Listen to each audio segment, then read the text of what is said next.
শান্তি মনুষ্য অর্থ ধম অপ্রিয়মিহ ধীর তু নাম গতে দুঃখপতে মৃত্যুং যাবৎ নিঃশ্বাসা বিষয় পুরুষ সাত মানব শরীর অনিত্য কারণ মৃত্যু সব সময় তাকে তাড়া করে বেড়াচ্ছে, কিন্তু মানব শরীর দ্বারা পরমাত্ম লাভ করা সম্ভব নয়। তাই বহু জন্মের পরে অত্যন্ত দুর্লভ মানব জন্ম শরীরকে বুদ্ধিমান পুরুষ পক্ষে যথাযথ সে অবিলম্বে মৃত্যুর পূর্বে মোক্ষ প্রাপ্তির চেষ্টা করে। জীবনে উদ্দেশ্যে মোক্ষই বিষয় ভোগ থেকে সব জনিত সম্ভব, তাই তার জন্য অমূল্য জীবন হারানো কঠিন। অতএব যারা বুদ্ধিমান ব্যক্তি তাড়াতাড়ি ভগবত ভজন করে জীবনকে সার্থক লৌকিক পারলৌকিক ভোগে অসারতা নিরূপণ এভাবে উদ্ধবকে তিনি শিক্ষা দিচ্ছেন। শিক্ষা দেওয়ার পর উদ্ধব বদ্ধমুক্ত ভক্তজনের লক্ষণ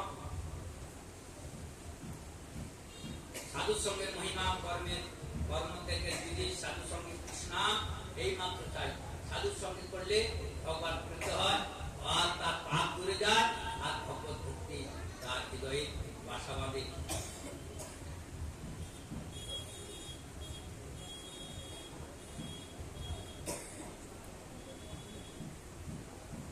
সময় শেষ তো, অনেক সুন্দর সুন্দর কথা, এগুলোকে যেন আপনাদের ভাবে কি যে মা উদ্ধবকে বাচ্চাকে খাওয়াই দেয়, ভাবছি যে ভাবে আপনাদেরকে খাওয়াই দিই, আপনারা ভাগবত শুনে পরম ভক্ত হয়ে এটাই আমার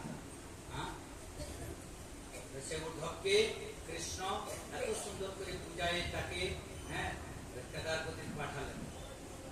ভক্তের ধ্যানের বিধি কালে ননষ্টা প্রলয়ে বাণী অঙ্গেদ সঙ্গীতা ময়ানবতু ব্রহ্মণে ভোক্তা ধর্ম যশা মদাত্মক।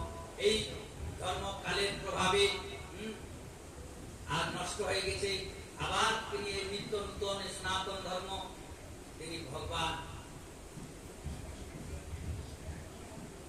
শ্রীকৃষ্ণ উদ্ধব কালের প্রভাবে প্রলয় কালে বেদবাণী অলুপ্ত হয়ে গিয়েছিল। সৃষ্টির সময় পূর্ণ সমাগত আমি নিজ সংকল্পে সেই বেদবাণী ব্রহ্মাকে উপদেশ দান করি। তাকে প্রধানত ভাগবত ধর্মে বর্ণনায় করা হয়েছে যে আমি সেই ভাগবত ধর্ম কালে নষ্ট হয়ে গেছিল, আমি ব্রহ্মাকে বেদ উপদেশ করেছি। ব্রহ্মা সেই ব্রহ্মাকে দীক্ষা দিচ্ছে, ব্রহ্মা নারদকে দিচ্ছেন, নারদ ব্যাসদেবকে, ব্যাসদেব সুখদেবকে, সুখদেব পরীক্ষিত সভাতে। এইভাবে ভগবত ধর্ম পরম্পরা রূপে সমাজে এসেছেন। অতএব একে বলে নিগমধারা। নষ্ট থামে প্রিয়তম আত্মজানি না সংকরণ নচ সংকর্ষণ তথা ভগবান হে উদ্ধব, তুমি যথা আমার প্রিয়, আমার আত্মজনী ব্রহ্মা, আমার আত্ম জান দেহ থেকে বাড়িতে বলদেব, তারা হে উদ্ধব তোমার মতন প্রেমিক ভক্ত আমার অতি প্রিয়, প্রিয়তম তোমার আমার পুত্র ব্রহ্মা, আত্মা সংকর্ষণ, ধাতা বলরাম, অর্ধাঙ্গিনী লক্ষ্মী আমার প্রিয়, অত প্রিয় না যত ভক্ত আমার প্রিয়। ন সাধতি মাং যোগ ন সাংক ধর্ম উদ্ধব ন সাধস্তপদে যথা মম ভক্তির মমর্জিতা। তিনি বলছেন হে উদ্ধব, যোগ সাধন জ্ঞান বিজ্ঞান ধর্মস্থান জপ জপ শাস্ত্রপাঠ ত্যাগ তপস্যা আমাকে লাভ করতে তেমন সমর্থ হয় না। প্রতিনিরত বর্তমান অনন্য প্রেমময় ভক্তির সামর্থ্য অনেক বেশি। যে সাধনা করে কে যোগ করে তপস্যা করে আমাকে লাভ করতে পারে না, ভক্তির দ্বারা আমি বশীভূত হই। এ উদ্ধব এভাবে উদ্ধবকে বুঝায় আর ভক্তির মহিমা বর্ণিত করে উদ্ধব সেই ভক্তি কেমন করে নষ্ট হয় সেই কথাটা এখানে বলছেন। বিষয়াধ্যায়িত চিত্তম বিশেষ বিসজ্জতে মমানুস্মরত চিত্তম মর্জিব প্রলীয়তে। যে বিষয় চিন্তনে প্রতিনিয়ত যুক্ত থাকে তার চিত্ত বিষয়যুক্ত হয়ে যায়, সে আমার স্মরণে মনে যুক্ত থাকে, তার চিত্ত আমাকে যে বিষয় চিন্তা করে বিষয়ে ডুবে যায়, যে আমার চিন্তা করে আমার ভক্তিতে ডুবে যায়। তস্মাৎ সদভিধ্যান যথা স্বপ্ন মনোরথম বিদ্বামণি সতধ্বস্ত মনোমদ্ভাব ভাবিতম। তাই তুমি অনন্য সাধনে তার ফলে চিরন্তর ত্যাগ করো। আমি ছাড়া জগতে আর আদৌ কিছুই নাই, যা কিছু মনে হয় তার স্বপ্নবধ অলৌকিক কল্পমাত্র। তাই আমার চিন্তনে চিত্ত শুদ্ধ করো ও সম্পূর্ণরূপে একাগ্র হয়ে আমাকে যুক্ত হও। স্ত্রীনাং স্ত্রী সঙ্গীনাং সংস্কর্তা গুরুত্ব আত্মবান ক্ষেমে বিবিধম আসীন চিন্তয়েন মাতর স্ত্রীহ। সংযমী ব্যক্তি নারী ও স্ত্রী অনুরাগীদের সঙ্গ থেকে নিরাপদ দূরে অবস্থান করবে। যারা খারাপ স্ত্রী, সধর্মী স্ত্রী না, যারা খারাপ স্ত্রী, সেই স্ত্রী সঙ্গ করে যে আছে তার সঙ্গেও তুমি কথা বলবে না, তাহলে তোমার জীবন বরবাদ হয়ে যাবে। সংযমী ব্যক্তি নারী স্ত্রী অনুরাগীদের সঙ্গ থেকে নিরাপদ দূরে অবস্থান করবে। পবিত্র নির্দিষ্ট স্থানে বসে সাবধান হয়ে আমার চিন্তন যুক্ত হবে। ন তথাস্য ভবিত্রস্য বন্ধু উচ্চান্ন প্রসঙ্গত যোশীর সংজ্ঞা যথা পুষ্ট যথার্থ সঙ্গী সঙ্গত। হে প্রিয়, নারী ও নারী নক্ষত্রের সঙ্গ কখনো পুরুষদের যেমন ক্লেশ সহ্য করতে হয় আর বন্ধনে করতে হয়, তেমনি অনন্য কিছুতেই হয় না। সেরকম বলে অন্যত্র আমাদের ভজন রস একটা ভক্তি ঠাকুর শ্লোক লিখেছে, বলছে যে অগ্নি জ্বালার মধ্যে ঘরের মধ্যে ঢুকে পড়েছে, অগ্নি লেগে গেছে, পিঞ্জরের মধ্যে অগ্নি লেগে গেছে, বেরোতে পারছে না, হা গোবিন্দ ডাকছে, বলে অগ্নি জ্বালার মধ্যে পুড়ে পড়া ভালো। তথাপি অসৎ সঙ্গে থাকা মনে ভালো না। কেন? অগ্নির মধ্যে তার যখন মরছে আত্মাটা তার ভগবত চিন্তা আকৃষ্ট হচ্ছে। অসৎ সঙ্গ বলে ধীরে ধীরে স্ত্রী চিন্তা করতে করতে তার চিত্তটা নিম্ন হয়ে মরার সময় সেই স্ত্রী চিন্তা করতে করতে সেই অধোগতি হবে। অতএব স্ত্রীর সঙ্গীকে বড় খারাপ করছেন শাস্ত্র। এভাবে উদ্ধবকে বুঝাই কৃষ্ণ আরো আগে চলে যাচ্ছেন।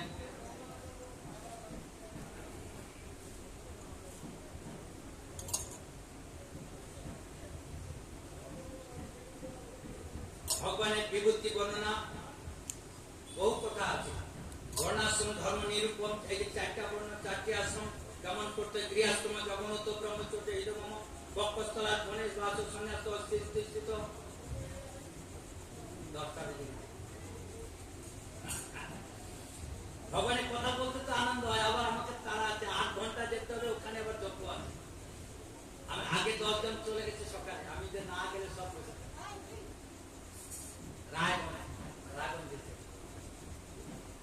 গৃহস্থমা জগন্নাথ ব্রহ্মচর্য হৃদমম বক্ষস্থলা বনিবাস সন্ন্যাস সিদ্ধিত বর্ণাশ্রমাচরণ বর্ণনামাশ্রমানান জন্মভূমি অনুসারিণী আসন প্রতিষ্ঠানীনা নিচে নিচে তমোতমা। বিরাট পুরুষ থেকে ঊর্ধ্ব পুরুষ আমি, তাই আমার এই গুরু থেকে গৃহশ্রম, হৃদয় থেকে ব্রহ্মচারী, বক্ষ থেকে বানপ্রস্থ, মস্তক থেকে সন্ন্যাস সৃষ্টি হয়েছে। এই বর্ণ আশ্রম পুরুষদের স্বভাব, তাদের জন্মস্থান অনুরূপ উত্তম মধ্যম হল অর্থাৎ উত্তম স্থান থেকে উৎপন্ন পুরুষ বর্ণ এবং আশ্রম সমূহের স্বভাব উত্তম। অধম স্থান থেকে উৎপন্ন পুরুষ স্বভাব হল অধম। সমতম তপস্য সন্তোষ শান্তি আর্জবম ইন্দ্রিয় সংযম, তপস্যা, পবিত্রতা, সন্তোষ, ক্ষমা, পরায়ণতা, সহজ প্রকৃতি, আমার প্রতি ভক্তি, ধারণ, দয়া ও সত্য, এই সকল হলো ব্রাহ্মণ বর্ণের স্বভাব। তেজ বল ধৃতি শৌচম ব্রাহ্মণ ঐশ্বর্য ক্ষত্রকর্ম সমাধিনা। তেজ বল ধৈর্য সহিষ্ণু উদারতা উদাসীনতা ধৈর্য ব্রাহ্মণ ভক্তি ঐশ্বর্য, এই সকল ক্ষত্রিয় বর্ণের স্বভাব। আস্তিক দান নিষ্ঠা অস্তি ব্রহ্ম সেবনম অতুষ্টি অর্থ প্রচরই বৈশ্য প্রকৃত স্তিমাহা। আস্তিক দানশীলতা, দম্ভ রাহিত্য, ব্রাহ্মণ সেবা, ধন সহ্যে কখনো সন্তুষ্ট না হওয়া, এই সকল বৈশ্য বর্ণের স্বভাব। শুশ্রূষা দ্বিজগবান দেবানাং চাপমানয়ম মায়াম তত্র লব্ধেন সন্তুষ্ট সূত্র প্রকৃত স্তিমাহা। ব্রাহ্মণ ধেনু দেবতাদের অপরচিত্তে সেবা করা, তাদের সেবা দ্বারা পাওয়া যায় তাতেই সন্তুষ্ট করা, এই সূত্র বর্ণের স্বভাব। অসুচ্চ অনিতম স্তেয়ং নাস্তিক শুষ্ক বিগ্রহ কাম ক্রোধস্থ বর্ষস্থ প্রভাব ব্যবসায়ীনাম অপবিত্রতা, মিথ্যাচারতা, চৌর্য, ঈশ্বর ও পরলোকের অস্বীকৃতি, অনর্থ অতিরিক্ত বিবাদে লিপ্ত হওয়া, ক্রোধ, কাম, ক্রোধ, তৃষ্ণা বশীভূত থাকা, এই সকল অন্তর্যের স্বভাব। অন্তর্য মানে সোজা কথা বলে দাও, মুসলমানদের, খ্রিস্টান তাদের স্বভাব।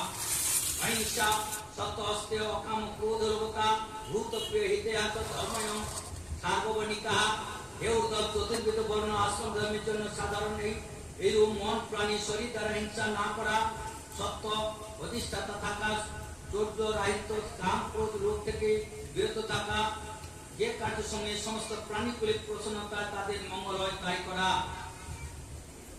ব্রাহ্মণ, ক্ষত্রিয়, বৈশ্য সকল গর্ভদান সংস্কার আদি উত্তম করে যোগকুবির সংস্কার দ্বিতীয় জন্ম লাভ করে গুরুকুলে নিবাস করে ইন্দ্রিয় সমূহকে বসিয়ে রাখা প্রয়াস একনিষ্ঠ হবে। আচার্য নির্দেশ অনুসারে বেদ অধ্যয়ন করবে এবং অর্থ বিচার করবে।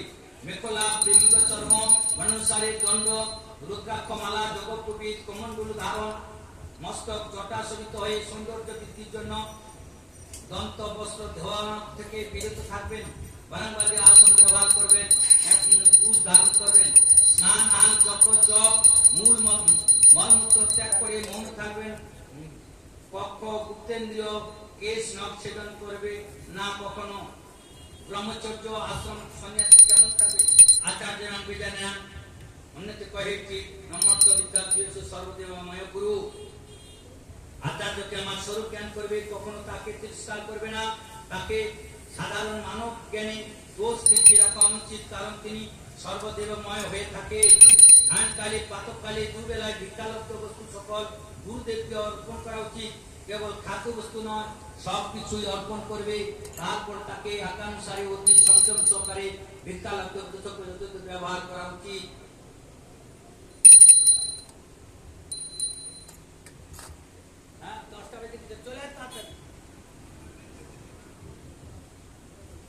স্ত্রীনাং নিরীক্ষপর্শ সংলাপ ক্ষেপণ আদিকম প্রাণিনাং মিতনং ভূতানাং গৃহস্থ অব্রতো জাগ্রয়েৎ শৌচান্নং স্নানং সঙ্গপ্রসনার্থমং তীর্থ সেবা জপ অস্পৃশ্য ভক্কাং ভারতার্থমং।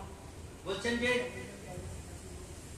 ব্রহ্মচারী, বানপ্রস্থ, সন্ন্যাসী সকলে নারীদের দর্শন, স্পর্শন, তাদের সঙ্গে আলাপন, হাস্য, কৌতুক আদি সর্বতভাবে পরিত্যাগ করা উচিত। তারা মৈথুনরত প্রাণীদের দিকে দৃষ্টি দান করবে না। যে রাস্তার কুত্তাগুলো মৈথুন করছে, সন্ন্যাসী ব্রহ্মচারীরা ওইদিকে তাকিয়েও দেখবে না, বিরত থাকবেন।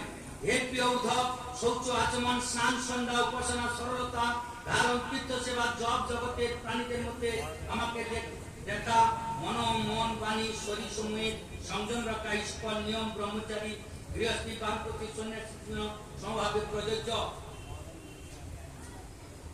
হয় অস্পৃশ্য স্পর্শ করা, বিরত থাকা, অভক্ষ ভক্ষণ না করা, বাক সংযম রাখা, এই নিয়ম সকলের জন্য প্রযোজ্য। এইভাবে গৃহস্থ, ব্রহ্মচারী, সন্ন্যাসী, আশ্রম ধর্মে সব নিয়ম বলবে। এখন আশ্রম ধর্ম, গৃহ ধর্ম সবই অনাচার হয়ে গেছে, সব ধর্ম থেকে বিরত হয়ে গেছে। তবে তো পাপ আসছে, পাপ না আসলে সংসার ধ্বংস কি করে। কিন্তু যারা গুরুর আশীর্বাদে ভাগবত শুনে নিজে ভক্ত হয়, তারা গুরুর আদেশে ঠিক ভাবে চলে, তারা শান্তিতে থাকে। কলিযুগ বিভ্রান্তি হয়ে যাবে মানুষ। ভিক্ষাং চতুর্বর্ণেষু গৃহস্থ বর্জয়স। তুমি সেই চতুর্বর্ণ কি করবে? এখন গৃহস্থরা ভিক্ষা করা শুরু করে দিচ্ছে, স্ত্রীরা কীর্তন করা শুরু করছে, বেদ পাঠ করা শুরু করছে। কারণ এই শাস্ত্রীয় নিয়ম উল্লঙ্ঘন করছে। বহু কথা আছে, এগুলো আবার যদি কোনোদিন ভক্তি, জ্ঞান, সঙ্গ, নিয়ম, সাধনা, সে উদ্ধবকে কৃষ্ণ এই সমস্ত পূজায় উদ্ধব তখন সংসারকে এই ধর্মের কথা শিক্ষা দিল। নিধমাতং সুলভং সুদুর্লভং এবং সুকল্পং গুরুকর্ণধারম মায়ুকুলেন নবসত্যরিতম উমান ভবেন নদর্শ আত্মা। এই দেহকে নিধমাতং সুলভং সুদুর্লভ, এই দেহকে ভালো থেকে ভালো বস্তু লাভ করা যাবে, দুর্লভ থেকে দুর্লভ বস্তু লাভ করা যাবে। নিধমাতং সুলভং সুদুর্লভং এবং সুকল্পং গুরুকর্ণ, এই দেহ যে গুরুর কর্ণ থেকে গুরুর কাছ থেকে ভগবত শক্তি লাভ করা যাবে। মায়ানুকুলেন, যে এই করে মায়াকে জয় করতে না পারে সে হলো আত্মঘাতী। এভাবে উদ্ধবকে তিনি কৃষ্ণ বুঝাতে বুঝাতে এখন উদ্ধব ভগবানের কাছে প্রার্থনা করতে করতে, প্রভু আমি কেমন করে বাস করব, বাঁচবো? তখন বলছে আমার প্রসাদী মালা, প্রসাদ, আমার ভক্ত সঙ্গ, আমার ভক্তিতে তুমি সবসময় নিরত থাকবে, মায়া তোমাকে স্পর্শ করবে। কৃষ্ণ আশীর্বাদ দিল। উদ্ধব আনন্দে নতমস্তক হয়ে কৃষ্ণের কাছে বিদায় নিয়ে আর সে কেদারগতি চলে যাবে। কৃষ্ণ এদিকে, কালকে তো সেটা বলেছি, দ্বিতীয় ব্রাহ্মণের ইতিহাস। আর সেখানে একটা ব্রাহ্মণের কথা আছে, সে গৃহস্থ ছিল, কাউকে কৃপণ, কাউকে তিনি দিত না। পরে কোথায় গেছে সব চুরি করে তার সংসার নিয়ে এনেছে। পরে সে ভিক্ষা করে খায়, আর রাস্তার ধারে ছেলেগুলাকে তার ভিক্ষা ঝুলির মধ্যে পায়খানা ভরে দেয়। হ্যাঁ, লবণ রান্না করতে থাকলে তার সাথে লবণ দিয়ে আছে, তাকে সাপোর্ট নেই। সেইভাবে বিরক্তি হয়ে সে ভগবানের ভজন করতে করতে আর অবধূত হয়ে ঘুরে বেড়াচ্ছে, ভগবানের নাম করতে করতে জীবনকে ভগবান না দিতে শান্তি লাভ করে। সেই তিনটি ব্রাহ্মণের ভিক্ষা এভাবে। একাদশ স্কন্ধের কথা আছে, দ্বাদশ স্কন্ধেতে আমরা প্রভুরা শোনাবে, সারাদিন আছে। হ্যাঁ, লাস্টে রাত্রিবেলা ভাগবত কৃষ্ণ বা দ্বাদশ স্কন্ধেতে মার্কণ্ডেয় ঋষির কেমন করে মহাপ্রলয় হয় সেই কথাগুলো আছে। যে একবার মার্কণ্ডেয় ঋষি তার জন্ম হয়েছে, তার মা যখন, আমি একটু টাচ করে যাচ্ছি, প্রভুরা বিস্তার ভাবে বলে।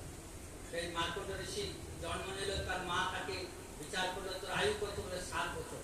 যখন তার মা চিন্তা হয়ে গেল, তিনি কি করলেন না, তাকে খাওয়া দাওয়া করে একটা শিব ঠাকুরের মন্দিরে রেখে আসলেন। শিব ঠাকুরের মন্দিরে সারাদিন থাকতে এই করতে করতে যখন তার 7 বছর বয়স শেষ, তখন যমরাজ তাকে ধরতে আসে। সেই বিরাট তার সেই সাড়ে পেটে থেকে তারা ভয়ঙ্কর রূপ ত্রিশূল নিয়ে আসেন শিব ঠাকুর। সেই মাতঙ্গ ঋষি তাকে দেখে ছুটে গিয়ে শিব ঠাকুর, বাবা রক্ষা করো শিব বাবা বলে না। তখন শিব ঠাকুর ত্রিশূল নিয়ে উঠে পড়েছে। শিবের হাতেও ত্রিশূল আর জমের হাতেও ত্রিশূল। ঝগড়া হল। জম বলছে যে এই মৃত্যুর সময় আমাকে নিতে দাও, বলে আমার শরণাগত রক্ত পালন করতে হবে, একে আমি দেবো না। তখন তোকে সে চলে গেল, শিব ঠাকুরের কাছ থেকে আশীর্বাদ পেয়ে গেল। সেই মার্কণ্ড ঋষি 7 কল্প অমর, 7 কল্প অমর। সেই 7 কল্প অমর পর তিনি একদিন সরস্বতী নদীতে নেমে দেখছেন যে ভগবানের কেমন করে মহাপ্রলয় হয়। দেখতে দেখতে সেই নদীতে ভাসতে শুরু করলো, ভাসতে ভাসতে জল আর জল, জল আর জল, চতুর্দিকে জল। তারপরে যখন তার মাথা ট্রেই করে দেখছে একটা কটকপত্রে নানা সব আলোর একটা শুয়ে আছে। তাকে দেখার সাথে সাথে প্রসাদ নিয়ে তার পেটের মধ্যে ঢুকে গেল। পেটের মধ্যে গিয়ে দেখছে অনেক ব্রহ্মাণ্ড, জল টাল ঘুরছে, অনেক ঋষি মুনি, অনেক মেঘমালা আদি। আবার যখন শ্বাস ছেড়ে দিচ্ছে, আবার মহাজলে চলে আসে। আর জল টল নেয়, সে বৃক্ষলতা নেয়, সেই বালক নেয়। পদারবিন্দেন পদারবিন্দম মুখারবিন্দেন বিনিবেশয়ন্তম বটস্য পুটে পুটে শয়ানম বালং মুকুন্দম মনসা স্মরামি। এইভাবে সেই যেই জলেতে সরস্বতী নদীতে দাঁড়াইছিলেন, সেখানে আবার মা তুলসী এসে গেলেন। এইভাবে তিনি মহাপ্রলয় দর্শন করলেন। এবং সেই একাদশ স্কন্ধেতে, এই দ্বাদশ স্কন্ধের কোন স্কন্ধেতে কি আছে? প্রথম স্কন্ধেতে সেই পরীক্ষিতের প্রথম স্কন্ধেতে সেই নৈমিষারণ্যে, আর নৈমিষারণ্যে সে 88,000 ঋষি শুদ্ধ গোস্বামীর প্রশ্ন, এবং সে পরীক্ষিতে কুরুক্ষেত্রের যুদ্ধে কেমন করে পরীক্ষিতে ব্রহ্মস্ত্র সেই অশ্বত্থামা তার মায়ের পেটেতে মারবার জন্য নিক্ষেপ করেছিল, ভগবান তাকে রক্ষা করেছিল। তারপরে পরীক্ষিতের জন্ম হবে। দ্বিতীয় স্কন্ধেতে কেমন করে সেই সৃষ্টির তত্ত্ব বর্ণনা করবেন, কেমন করে। হ্যাঁ, সেখান থেকে তৃতীয় স্কন্ধেতে দেবতী কপির সংবাদ আছে। চতুর্থ স্কন্ধেতে ভরত উপাখ্যান আছে, আর ধ্রুব উপাখ্যান, তারপরে ভরত মহাদেব উপাখ্যান। পঞ্চম স্কন্ধেতে সেই পঞ্চম স্কন্ধেতে নরকের বর্ণনা করা আছে। ষষ্ঠ স্কন্ধেতে অজামের উপাখ্যান, আর অজামের উপাখ্যান, আর সেখানে আছে ওই ষষ্ঠ স্কন্ধেতে চিত্রকেতু মহাদেব উপাখ্যান। সপ্তম স্কন্ধেতে হিরণ্যকশিপু জন্ম আদি, আর প্রহ্লাদ চরিত, আর নৃসিংহদেবের অবতার প্রহ্লাদ, বরাহদেবের অবতার। অষ্টম নবম স্কন্ধেতে সেই ইক্ষ্বাকু বংশের বিবরণ, মান্ধাতার বিবরণ, সেখানে ওই শবরী ঋষির বিবরণ, সেখানে আছে ওই রামের জন্ম, আর দশম স্কন্ধে দেবকী বসুদেব সংবাদ, কৃষ্ণের জন্ম, বাল্যলীলা, গোবর্ধলীলা, রাসলীলা, কংসবধ, দ্বারকালীলা, রুক্মিণী বিবাহাবলী, আর সুদামা চরিত্রের দ্বারকালীলাতে, আর কৃষ্ণের সেই একাদশ স্কন্ধেতে সেই নবযোগেন্দ্র সংবাদ, ঊর্ধ্ব বসুদেব নারদ সংবাদ, নবযোগেন্দ্র সংবাদ, ঊর্ধ্ব কথোপকথন, 24 গুরুর কথা, আর একটা দ্বাদশ স্কন্ধেতে মার্কণ্ড ঋষির বর্ণনা।